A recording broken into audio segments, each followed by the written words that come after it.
अस्सलाम वालेकुम दोस्तों। हीरा मंडी बादशाही मस्जिद का ये मीनार, खूबसूरत मीनार, और इसके अकब में ये हीरा मंडी। हीरा मंडी बंद हुए एक अरसा हो गया। हीरा मंडी से बहुत सारे लोग इस हीरा मंडी को छोड़कर मुख्तलिफ जगहों पर आबाद हो गए, मगर आज भी उन खानदानों में से आधे खानदान इसी हीरा मंडी में बदस्तूर मौजूद है। इस हीरा मंडी का जो माजी है, जो वो कहानियां हैं, वो कहीं दफन नहीं हो सकती। हीरा मंडी की शक्ल तब्दील हो सकती है, इन कोठों की शक्लें तब्दील हो सकती हैं, वो बालकोनियां अपनी उस असल शक्ल में नहीं रही हैं, मगर इन चार दीवारियों के अंदर और इस बाजार के अंदर महफूज वो कहानियां ता क़यामत डिस्कस होती रहेंगी। जी हाँ, फिल्म स्टार निग्गो भी हीरा मंडी का ही एक खूबसूरत हीरा थी। फिल्म स्टार निग्गो भी यहीं पैदा हुई, और फिल्म स्टार निग्गो की इनफरादियत यह है कि निग्गो पाकिस्तान फिल्म इंडस्ट्री में कत्ल होने वाली पहली अदाकारा थी।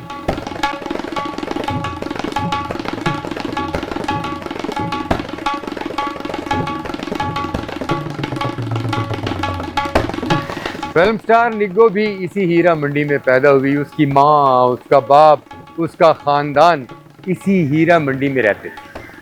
निग्गो के जवान होने के बाद वो भी एक खूबसूरत रकासा निकली। रकासा यहाँ की हर तवायफ हुआ करती थी, क्योंकि हीरा मंडी में पैदा होने वाली लड़की को यही तरबियत दी जाती थी। 5-6 साल की उम्र में उसके पैरों में घुंघरू बांध दिए जाते थे। 5-6 साल की उम्र की वो बच्ची जब रक्स करती थी और जब वो कोई ख़ास किस्म का आइटम करती, तो उसके इर्द गिर्द उसके ख़ानदान वाले और इस हीरा मंडी के नफूस वाह वाह की आवाज़ें लगाकर उसका हौसला बढ़ाते थे। और यूं वो उम्र बढ़ने के साथ साथ, जवान होने के साथ साथ मजबूत रकासा भी हो जाती। नग्गो भी इस हीरा मंडी की मकबूल तरीन रकासा थी। नग्गो भी हीरा मंडी में अपने कोठे पर रक्स करने के साथ साथ प्राइवेट तकरीबात में जाती थी, और प्राइवेट तकरीबात में मुंह मांगा मुआवजा लेती थी। लोग उसके दीवाने थे। उसकी माँ और बाप की चांदी हो चुकी थी, क्योंकि उन्होंने बड़ी मेहनत से पाला, उस पर बड़ी मेहनत की नग्गो पर, उसको परवान चढ़ाया, उसको जवान किया, और फिर हमेशा वही हुआ। हीरा मंडी में पैदा होने वाली हर खूबसूरत लड़की की मंजिल उस दौर में फिल्म इंडस्ट्री थी, क्योंकि उनके बड़े जानते थे कि फिल्म में जाने के बाद ही लड़की की कदरों कीमत में इजाफा होगा। निग्गो भी फिल्मी दुनिया में चली गई और गाना हिट हो गया, जिन्ना तेरी मर्जी नचा बेलिया। जी हाँ, जिन्ना तेरी मर्जी नचा बेलिया एक ऐसा गाना था, फिल्म रिलीज होते ही, फिल्म तो शायद इतनी हिट ना हो सकी, मगर ये गाना ज़बान ज़द-ए-आम था। हर होटल पर, हर घर में, हर पार्टी में और हर कोठे पर एक ही गाना बजने लगा, जिन्ना तेरी मर्जी नचा बेलिया।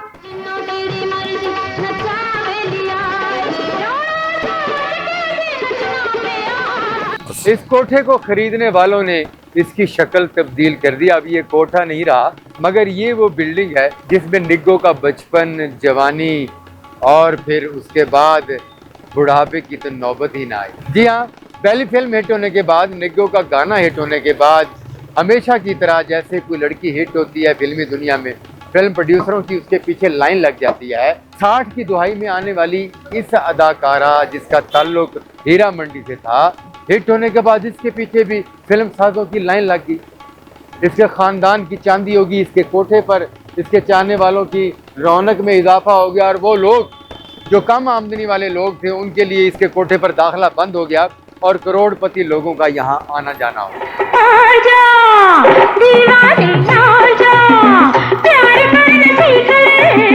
जी हाँ दोस्तों, निग्गो की भी फिल्मी मसरूफियात बढ़ गई और निग्गो भी आइटम गर्ल के तौर पर सुपर हिट हो गई, और उसका हर आइटम सॉन्ग हिट होने लगा। निग्गो सिर्फ एक रकासा थी। निग्गो ने कभी भी बेहतरीन अदाकारा होने का एजाज हासिल नहीं किया। निग्गो पर बेहतरीन रकासा का लेबल हीरा मंडी में भी था, और निग्गो पर बेहतरीन रकासा का लेबल फिल्म इंडस्ट्री में भी था, मगर निग्गो हर फिल्म की कामयाबी की जमानत थी। 8 से 9 साल फिल्मी जिंदगी में उसने तकरीबन 100 से ज्यादा फिल्मों में काम किया, और ये उसकी कामयाबी का सबूत है। 8 से 9 साल फिल्मी जिंदगी में 100 से ज्यादा फिल्में, ऐसी खुशकिस्मत अदाकाराएं बहुत कम हुई हैं। निग्गो पर शोहरत की देवी तो मेहरबान हो गई। निग्गो की फिल्में भी सुपर हिट हुई। निग्गो के दिल के किसी कोने में एक छोटी सी ख्वाहिश थी, और वो ख्वाहिश थी इज्जत की जिंदगी। यानी वो हीरा मंडी से निकलकर इज्जत की जिंदगी गुजारना चाहती थी, और इज्जत की जिंदगी गुजारने के लिए किसी ऐसे शख्स की मतलाशी थी जो उसे इस माहौल से निकाल कर इज्जत की चार दीवारी में ले जाए, और उसे वो शख्स मिल गया।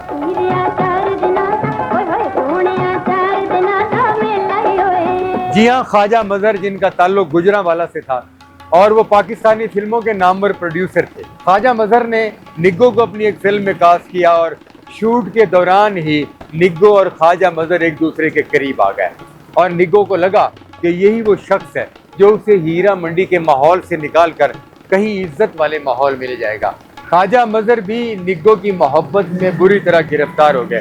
ख्वाजा मजहर ने निग्गो से शादी करने की ख्वाहिश का इजहार किया, तो निग्गो ने बगैर सोचे समझे हाँ कर दी, और खानदान की मुखालफत के बावजूद, अपनी माँ के तड़पने के बावजूद, हाथ जोड़ने के बावजूद, पाँव पड़ने के बावजूद निग्गो ने ख्वाजा मजहर से शादी करके फिल्म इंडस्ट्री और हीरा मंडी को खैरबाद कह दिया। निग्गो, जिसके दिल में हर तवायफ की तरह एक ख्वाहिश मौजूद थी कि वो इस निज़ाम से बगावत करके हीरा मंडी छोड़कर इज्जत की जिंदगी गुजारे, और वो अपने मकसद में कामयाब हो गई। हीरा मंडी और फिल्म इंडस्ट्री छोड़कर वो ख्वाजा मजहर के घर इज्जत की जिंदगी गुजारने लगी। मगर चंद दिनों के बाद ही इस खूबसूरत जोड़ी को किसी की नजर लग गई।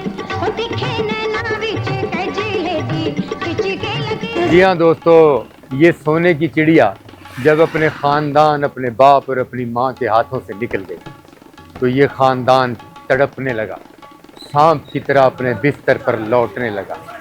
तवायफ दुनिया का हर किस्म का नुकसान बर्दाश्त कर सकती है, मगर अपनी सोने की चिड़िया कभी हाथ से नहीं गंवा सकती। निग्गो की माँ की नींदें हराम हो गई, और निग्गो की माँ ने निग्गो को मिलने के लिए पैगामात भेजे। वो उससे मिलना चाहती थी, वो तड़पी, वो रोई, मगर निग्गो ने अपनी माँ से मिलने से इनकार कर दिया। और एक दिन तवायफ ने अपना असल रूप दिखाया। निग्गो की माँ ने निग्गो को पैगाम भिजवाया तो वो बीमारी की इस हालत में है कि वो चंद घड़ियों की मेहमान है। माँ एक ऐसा खूबसूरत रिश्ता है कि जब किसी औलाद को पता चले कि माँ बिस्तर मर्ग पर है, तो वो सब कुछ छोड़कर अपनी माँ के पास ज़रूर पहुँचता है। ख्वाजा मजहर, जिसने निग्गो पर पाबंदी लगाई थी कि वो कभी दोबारा फिल्मी दुनिया में नहीं जाएगी, और ना ही अपने ख़ानदान से कोई रिश्ता रखेगी, और ना ही कभी वो हीरा मंडी में जाएगी, और इन शराइत पर शादी करने के बाद निग्गो को अपने घर में बिठा चुके थे। निग्गो अपनी माँ के हाथों मजबूर होकर अपनी माँ की खैरियत दरियाफ्त करने अपना घर छोड़कर एक बार फिर हीरा मंडी में आ गई। यहाँ आने के बाद उसके भाइयों और उसकी माँ ने निग्गो को उसके शौहर के खिलाफ भड़काया, उसे एक बड़ा तमाशबीन साबित कर दिया, और यूँ आहिस्ता आहिस्ता निग्गो के दिल में नफरत पैदा की। निग्गो ने बार बार हीरा मंडी में आना शुरू कर दिया।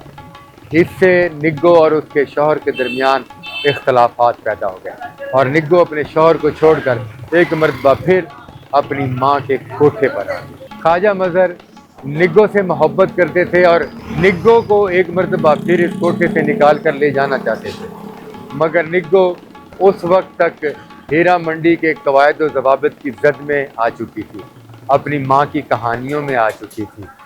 निग्गो ने अपने शौहर के साथ जाने से इनकार कर दिया, और गुस्से में आकर ख्वाजा मजहर ने स्टेन गन से निग्गो पर फायरिंग करके निग्गो का कत्ल कर दिया। कोठे की तवायफ ने एक बेटी का कत्ल करा दिया। इस बाजार के असूलों ने पाकिस्तान फिल्म इंडस्ट्री से एक अदाकारा छीन ली, एक मोहब्बत करने वाले से उसकी मोहब्बत छीन ली, एक इज्जतदार शख्स से उसकी बीवी छीन ली, और एक मोहब्बत करने वाली से ये दुनिया छीन ली। निग्गो कत्ल होगी, एक मोहब्बत करने वाली रकासा तवायफ कत्ल हो गई। एक तवायफ जिसने मिसाल कायम की थी हीरा मंडी वाली लड़कियों के लिए कि इज्जत की ज़िंदगी जीने के लिए बगावत भी की जा सकती है, मगर हीरा मंडी वालों ने उससे ऐसा इंतकाम लिया कि उसके बाद इस हीरा मंडी में नाचने वाली रकासाओं ने दोबारा निग्गो जैसा फैसला करने की हिम्मत न की।